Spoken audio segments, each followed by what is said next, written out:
We begin with the developments from the war in Gaza. Weeks of uneasy silence already broke after Israel resumed its military campaign with deadly airstrikes and ground operation. Now Hamas has retaliated with rockets, dragging the conflict exactly to how it started in the first place.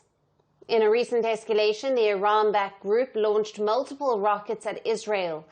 At least 3 of them were fired at Tel Aviv late on Thursday. Israel Rapid Response Iron Dome again came to the rescue. It intercepted 2 of the projectiles, while the 3rd rocket crashed into open areas without causing any harm. In a statement, Hamas said it was a direct response to Israel's bombings. Hamas's military wing released footage of their offensive. This is also believed to be the first time the Iran-backed group is firing back since early this week, which is when Israel's defense forces resumed their military campaign. Israel's assault has drawn widespread condemnation.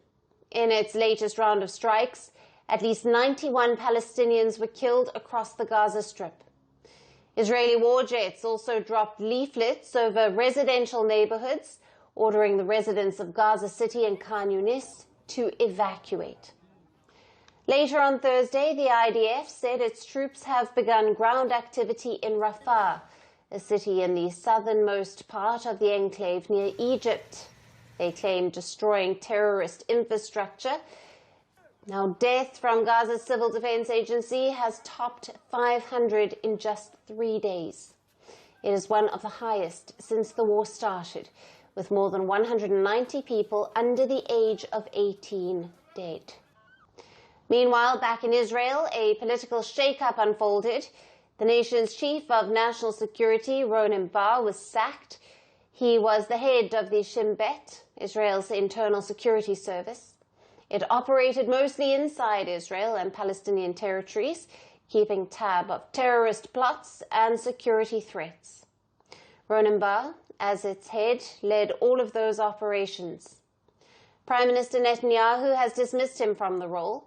He said it was due to Shin Bet's failure to stop the October 7 attack. Netanyahu said he had lost trust in him, and the rift has widened over time. In Jerusalem, hundreds gathered to oppose the decision. There are 2 pillars of Israeli democracy left at the moment, which are the Attorney General and the head of the Shin Bet. The police have already fallen, and the attack on the courts and the gatekeepers is completely brutal. We are here to stand. We will not let it fall. It is very important for us to safeguard it, because Israel cannot exist if it is not democratic, liberal, free, and Jewish. The demonstration is about the dismissal of the head of the Shin Bet, a dismissal that is ultimately a pretty clear conflict of interest. Someone who is being investigated cannot fire their investigator. Hours before the country's security chief was due to fire Ronen Bar, the President Herzog raised serious concern about the move.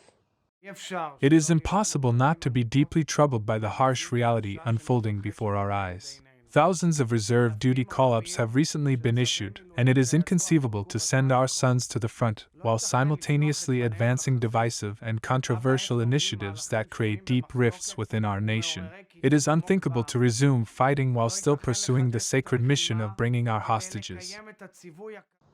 He said the situation was worrying, given everything that was unfolding. To protest, Israel's opposition reached out to the court. They filed a petition against Netanyahu to reverse his decision. With tensions rising on every front, it so appears that both Israel and Hamas are bracing for another prolonged fight.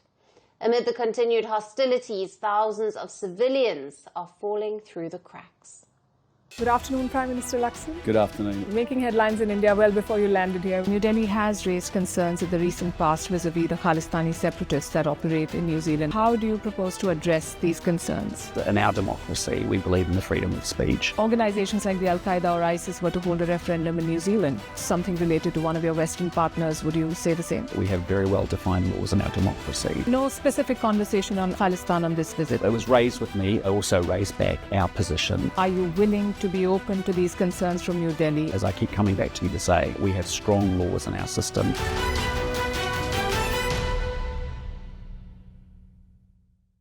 Do you think that Ukraine is at its weakest position? This war is not about Ukraine. Do you believe that your president was insulted? Yes or no question.